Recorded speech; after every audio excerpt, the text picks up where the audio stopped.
आप जानते हैं एंगल क्या होता है? दो रेखाओं के बीच झुकाव को क्या बोलते हैं? हम एंगल बोलते हैं। एक्यूट एंगल मतलब न्यून कोण, न्यून कोण मतलब ऐसे एंगल जो 0 से 90 डिग्री के बीच में होते हैं, नुकीले एंगल है एक्यूट एंगल। राइट एंगल आप जानते हैं कि परफेक्ट 90 डिग्री के एंगल को हम राइट एंगल बोलते हैं। ऑब्टूस एंगल अधिक कोण, अधिक कोण मतलब एक ऐसा कोण जो 90 डिग्री से और 180 डिग्री के बीच में हो, उसको हम ऑब्टूस एंगल बोलते हैं। एक जो पूरा राउंड है ना मेरे प्यारे, वो 360 डिग्री का होता है। ये बात समझ में आ गई? आप बोलोगे हाँ जी सर, बहुत ही सिंपल सी बात बताइए आपने, कहां से शुरू कर दिया। स्ट्रेट एंगल सीधा कोण, सीधा कोण मतलब स्ट्रेट लाइन 180 डिग्री हो गया, 360 का आधा। रिफ्लेक्स एंगल वृत्त कोण इसे बोलते हैं, बुढ़ा एंगल। रिफ्लेक्स एंगल मतलब 180 डिग्री से 360 डिग्री के बीच में जो एंगल होगा, अपन लोग उसको रिफ्लेक्स एंगल बोलेंगे। जैसे कि यहाँ पे मेरे दोस्तों 180 डिग्री से बड़ा हो गया बट 360 डिग्री से छोटा है, तो this is called reflex angle. जैसे मैं आपसे पूछूं 273 डिग्री कितना एंगल है, तो आप कहोगे sir this is reflex angle. Complete angle is one round, that means 360 degree. ये बात समझ में आई होगी मेरे दोस्तों, चलेगा। कॉम्प्लीमेंट्री और सप्लीमेंट्री एंगल, पूरा कोण और संपूरक कोण, भाई ऐसे दो कोण जिनका आपस में सम 90 डिग्री हो उन्हें कॉम्प्लीमेंट्री बोलते हैं। जैसे 40 और 50 कॉम्प्लीमेंट्री है, 40 + 50 90।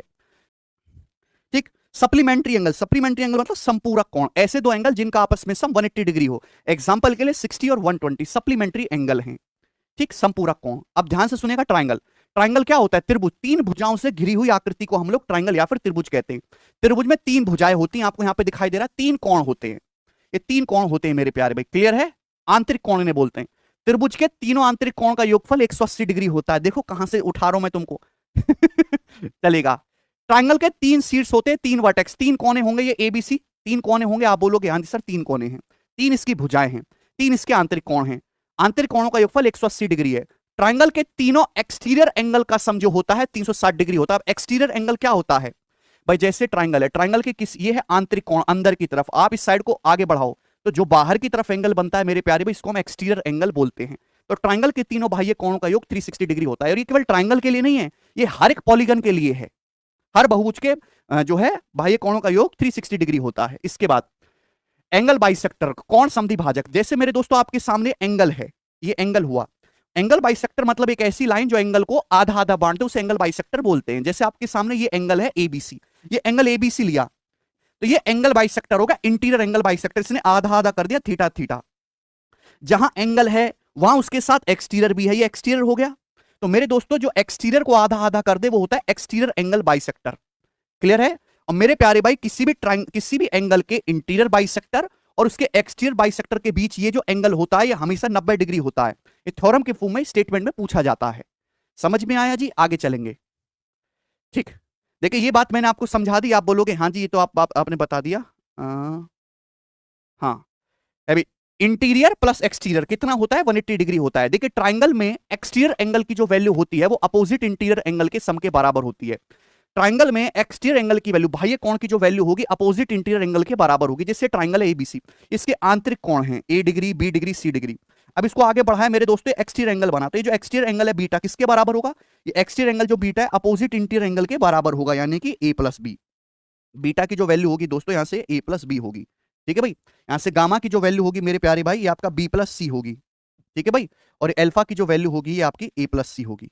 तो किसी भी ट्राइंगल में एक्सटीरियर एंगल की जो वैल्यू है वो अपोजिट इंटीरियर एंगल के सम के बराबर होती है। ये आपका बाह्य कोण है, तो बाह्य कोण से सटा हुआ ये, बाकी दोनों ये बचा ए प्लस बी। ये गामा कितना होगा? बी प्लस सी। ये अल्फा कितना होगा? ए प्लस सी। समझ में आया? बहुत छोटी सी बात थी मेरे दोस्त। अच्छा, इसी पे बेस्ड मुझे जरा एक सवाल करके बताओ। बिल्कुल मैं आपको पेपर के पूछे हुए सवाल बताऊंगा। ये करिए, सवाल नंबर 1 बनाओ। ट्राइंगल पी क्यू आर है, उसकी साइड जो है कौन सी? क्यू आर को बढ़ाया गया एस तक। यदि एंगल पी आर एस 104 है और एंगल आर क्यू पी जो है वो क्यू पी आर का 3/5 है, तो आपसे पूछा एंगल क्यू पी आर कितना होगा? जी करिए मेरे दोस्त, बिना डायग्राम बना ही आप इस सवाल को कर सकते हैं। अभी जैसे आपके सामने एक ट्राइंगल है दोस्त, कैसा भी आप चित्र बना लो कोई फर्क नहीं पड़ता। ये आपके सामने ट्राइंगल है पी क्यू आर, आप बोलोगे जी सर बढ़िया है। अब इसकी साइड जो है क्यू आर को आगे बढ़ाया गया पॉइंट एस तक। बोला है पी आर एस, ये वाला जो एंगल है ये 104 डिग्री का है, 104 डिग्री का। बोला है एंगल आर क्यू पी जो है वो क्यू पी आर का 3/5 है। ये जो एंगल आर क्यू पी है ये एंगल क्यू पी आर का 3/5 है।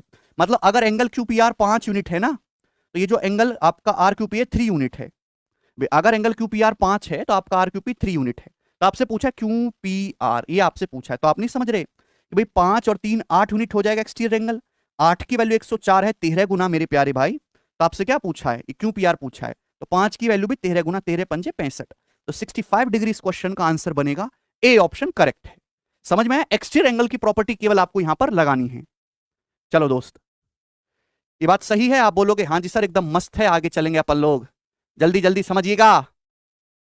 उसके बाद वर्टिकली अपोजिट एंगल, शीर्ष अभिमुख कोण, वर्टिकली अपोजिट एंगल इक्वल होते हैं। जैसे ये दोनों लाइन मैंने खींच दी तो आमने सामने के जो एंगल है बराबर होंगे भाई। ये थीटा थीटा है, ये 180 degree minus theta, 180 degree minus theta, equal होते हैं, वर्टिकली अपोजिट एंगल।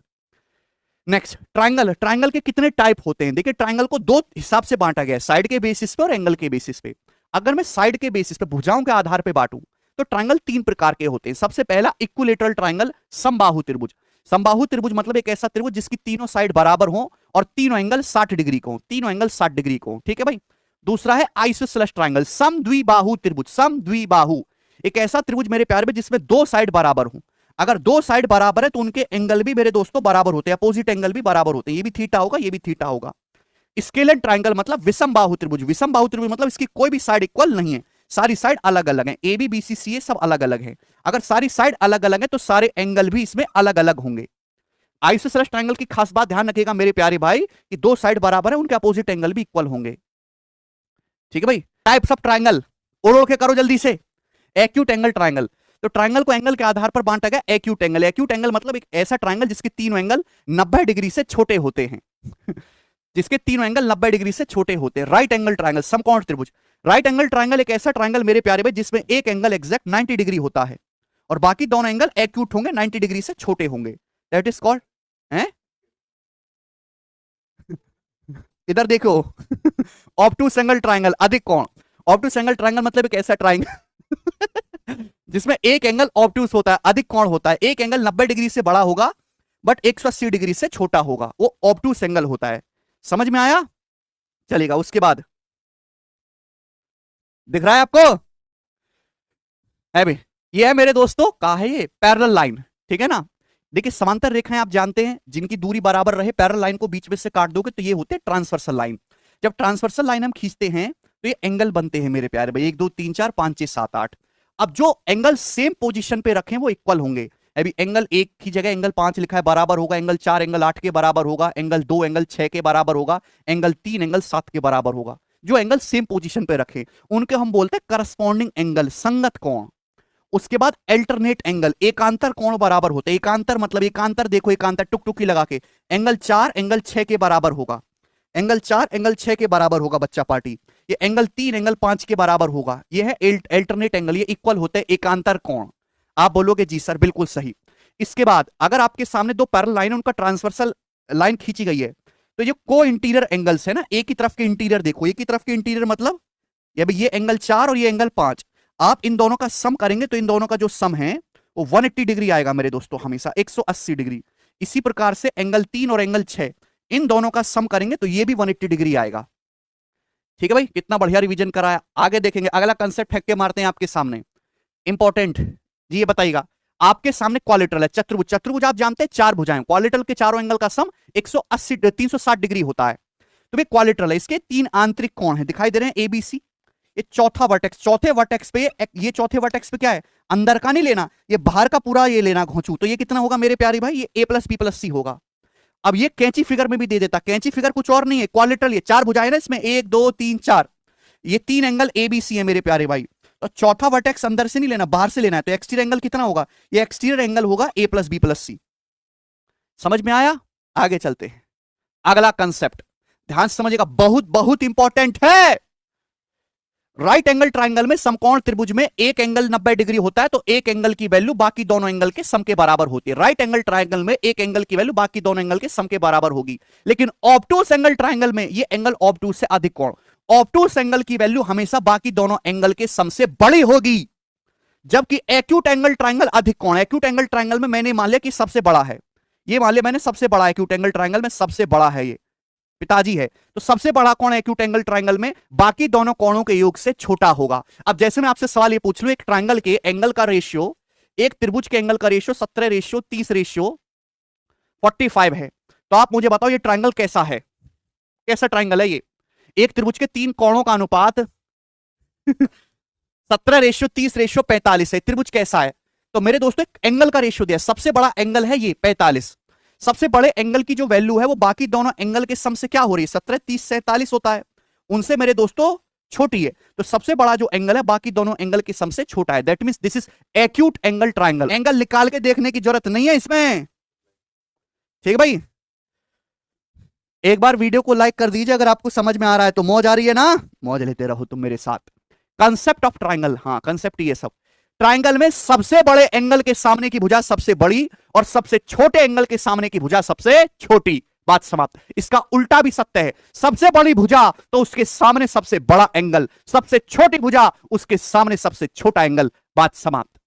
क्लियर? हटाओ इसको, हमारा बोलना काफी है। ये देखिएगा concept of side of triangle. Yes, गोरा कंसेप्ट है, बहुत इंपॉर्टेंट है भाई। चलेगा, इधर देखिएगा मेरे प्यारे भाई, वेरी वेरी इंपॉर्टेंट स्लाइड है आपके सामने। राइट एंगल ट्रायंगल है, ये ए है ये बी है। मैंने अभी समझा कि सबसे बड़े एंगल के सामने की भुजा सबसे बड़ी होगी। 90 डिग्री सबसे बड़ा है तो इसके सामने हाइपोटेनस सबसे बड़ा होगा। राइट एंगल ट्रायंगल में पाइथागोरस थ्योरम फेमस है। राइट एंगल ट्रायंगल में हाइपोटेनस का स्क्वायर अदर टू साइड के स्क्वायर के सम के बराबर होगा। लेकिन अगर हम एक्यूट एंगल ट्रायंगल में बात करें, एक्यूट एंगल ट्रायंगल में मैंने मान लिया कि ये जो एंगल सी है ना ये लार्जेस्ट है, ये जो एंगल सी है सबसे बड़ा है एंगल सी। मैंने मान लिया कि जो एक्यूट एंगल है इसमें ये एंगल सी सबसे बड़ा है, तो जाहिर सी बात है सबसे बड़ा तो इसके सामने की भुजा भी सबसे बड़ी होगी। एक्यूट एंगल ट्रायंगल में सबसे बड़ी भुजा का वर्ग अदर टू साइड के स्क्वायर के सम से छोटा होता है। समझे? एक्यूट एंगल ट्रायंगल में ये मेंस 2021 में केवल एक कंसेप्ट पूछा गया था कि एक्यूट एंगल ट्रायंगल में सबसे बड़ी भुजा का वर्ग लार्जेस्ट साइड सी है, अदर टू साइड के स्क्वायर के सम से छोटा होगा। अब ये ऑब्टूस एंगल ट्रायंगल अधिक कोण, इसमें ये वाला एंगल सबसे बड़ा है तो इसके सामने की भुजा ये सबसे बड़ी होगी। ऑब्टूस एंगल ट्रायंगल में सबसे बड़ी भुजा का जो वर्ग है अदर टू साइड के स्क्वायर के सम से बड़ा होगा। ये पूछा गया था मेंस 2021 के पेपर में, ये कंसेप्ट केवल है भाई, ठीक है। ऑब्टूस एंगल ट्रायंगल अधिक कोण त्रिभुज में सबसे बड़ी भुजा के सामने का वर्ग बाकी दोनों भुजाओं के वर्गों के योग से बड़ा होगा, लेकिन एक्यूट एंगल ट्रायंगल में बाकी दोनों भुजाओं के वर्गों के योग से छोटा होगा। राइट एंगल ट्रायंगल में बराबर होगा। आगे चलते हैं नेक्स्ट कंसेप्ट की तरफ, इंपॉर्टेंट है मेरे दोस्त। आपके सामने एक ट्रायंगल है भाई, सुनिएगा बहुत प्यार से समझने की कोशिश करेगा। ये ट्रायंगल का इंटीरियर एंगल है ए, बाकी दोनों साइड को आगे बढ़ाया गया तो एक्सटीरियर एंगल बना। एक्सटीरियर एंगल, ये एक्सटीरियर एंगल बने, दो साइडों को आगे बढ़ा गए तो इन दोनों का जो सम होगा वो कितना होगा 180 डिग्री प्लस ए। इन दोनों का जो सम होगा वो हमेशा 180 डिग्री प्लस ए होगा। बात समझ में आई? क्लियर है? अगर किसी भी ट्रायंगल में दो साइड को आगे बढ़ाया जाए, दो ट्रायंगल को दो साइड को आगे बढ़ाया जाए तो इन दोनों का जो सम होगा वो तीसरा एंगल प्लस 180 डिग्री। अब जैसे सवाल ये पूछ लूं कि एक ट्रायंगल है भाई, इसको आगे बढ़ाया और इसको आगे बढ़ाया, इसको मैंने नाम दे दिया कि एक्स है, इसको मैंने नाम दे दिया ये वाई है, और यहाँ पे एक्स प्लस वाई जो है वो 217 डिग्री का है, 217 डिग्री। तो मेरा सवाल है बताओ ये एंगल कितना होगा? ये एंगल कितना होगा? जवाब दीजिएगा, ये वाला एंगल। जवाब दो जल्दी से, आगे जवाब। किसी भी ट्रायंगल में दो साइड को आगे बढ़ाया तो ये जो एक्सटीरियर एंगल बन रहे हैं इनका जो सम होगा 180 डिग्री प्लस दिस। ये 217 180 डिग्री से कितना ज्यादा है? 37 ज्यादा है, तो ये एंगल 37 डिग्री आएगा। बात समाप्त। इसमें से 180 डिग्री माइनस कर देंगे। क्लियर? चलेगा। अगला सवाल, अगला सवाल छोड़ो, पहले ये समझिएगा, ठीक है भाई। चलो दोस्त, आपके सामने एक ट्रायंगल है मेरे प्यारे भाई एबीसी। अगर आप किसी भी ट्रायंगल के दो एंगल के बाइसेक्टर खींचते हैं, bisector interior bisector, triangle ABC है, मैंने एंगल बी का बाइसेक्टर खींचा समद्वि भाजक, मैंने एंगल सी का बाइसेक्टर खींचा, जहां पे ये मिलते हैं मेरे प्यारे भाई उसको हम इंसेंटर बोलते हैं। वैसे तो ये जो एंगल बनेगा बाइसेक्टर खींचने से एंगल बीआईसी कितना होता है हमेशा 90 degree plus A by 2, 90 degree plus third angle का आधा, 90 डिग्री प्लस तीसरे एंगल का आधा। इसी प्रकार से आपके सामने मेरे दोस्तों एक ट्रायंगल है एबीसी जिसमें ये वाला एंगल ए है भाई। आपके सामने ट्रायंगल है एबीसी, ठीक है दोस्त, जिसमें ये वाला एंगल ए है। अब हमने इंटीरियर बाइसेक्टर नहीं खींचा, दो एंगल के एक्सटीरियर बाइसेक्टर खींचे, साइड ए बी को आगे बढ़ाया, साइड एसी को आगे बढ़ाया, तो मैंने ये बाइसेक्टर खींचा और मैंने ये बाइसेक्टर खींचा, ये यहां पे मिले मेरे प्यारे भाई। तो ये जो एंगल होगा एओबी क्या होगा? ये जो एंगल बनेगा सॉरी बीओसी, बीओसी कितना होगा 90 degree minus A by 2, 90 degree minus A by 2। बात समझ में आ गया? ठीक है भाई, जल्दी से ये वाला सवाल करके बताइए। सवाल नंबर 2 करो। देखिए बहुत इंपॉर्टेंट सवाल है। ट्रायंगल एबीसी में साइड एसी पर डी एक ऐसा पॉइंट है कि एबी बराबर बीडी बराबर डीसी, एंगल बीडी 70 है, तो आपसे एंगल बी पूछा है। सवाल को समझने की कोशिश करिएगा भाई, जैसे आपके सामने ऐसे सवालों में ज्यादातर आपको चित्र बनाना पड़ता है, क्योंकि जब तक आप चित्र नहीं बनाओगे ना क्लियर नहीं होगा। ट्रायंगल एबीसी में साइड एसी पर एक पॉइंट डी लेना भाई, ये आपकी ट्रायंगल एबीसी हो गया। साइड एसी पर एक पॉइंट डी इस प्रकार है कि ए बी बराबर B D, A B B D बराबर डीसी, मतलब ए बी की लंबाई बी डी के बराबर है, बी डी की लंबाई डीसी के बराबर है। चित्र बढ़िया नहीं बन पाया है पर कोई दिक्कत नहीं। एंगल बी ए डी 70, ये वाला जो एंगल है 70 डिग्री का 70। तो आपसे पूछा है एंगल बी का मान कितना होगा, जवाब दो। अगर किसी ट्राइंगल में दो साइड बराबर हैं तो दो एंगल बराबर होंगे, ये 70 है तो ये भी 70 होगा। आप बोलोगे जी सर आइसोसेलेस ट्राइंगल है। अब ट्राइंगल बीडीसी को ध्यान से देखो, जहां एक्सटीरियर लगे पेल दो, ट्राइंगल एंगल जो ट्राइंगल बीडी से ध्यान से देखो, ये एक्सटीरियर एंगल है 70, तो भाई ये दोनों एंगल तो बराबर होंगे ना, ये दोनों साइड बराबर है तो दोनों एंगल बराबर होंगे। 70 है तो दोनों एंगल कितने कितने के होंगे, तो आप कहोगे सर 35 डिग्री के, 35 एक्सटीरियर 70। अगर ये 70 70 140 है तो ये एंगल कितना आएगा, 40। ट्राइंगल के तीनों एंगल का सम 180 होता है, 40 आ गया, तो टोटल एंगल कितना हो गया 40 + 35 यानी कि 75 डिग्री। तो ये जो टोटल एंगल है वो 75 डिग्री का आएगा। बोलो आया समझ में।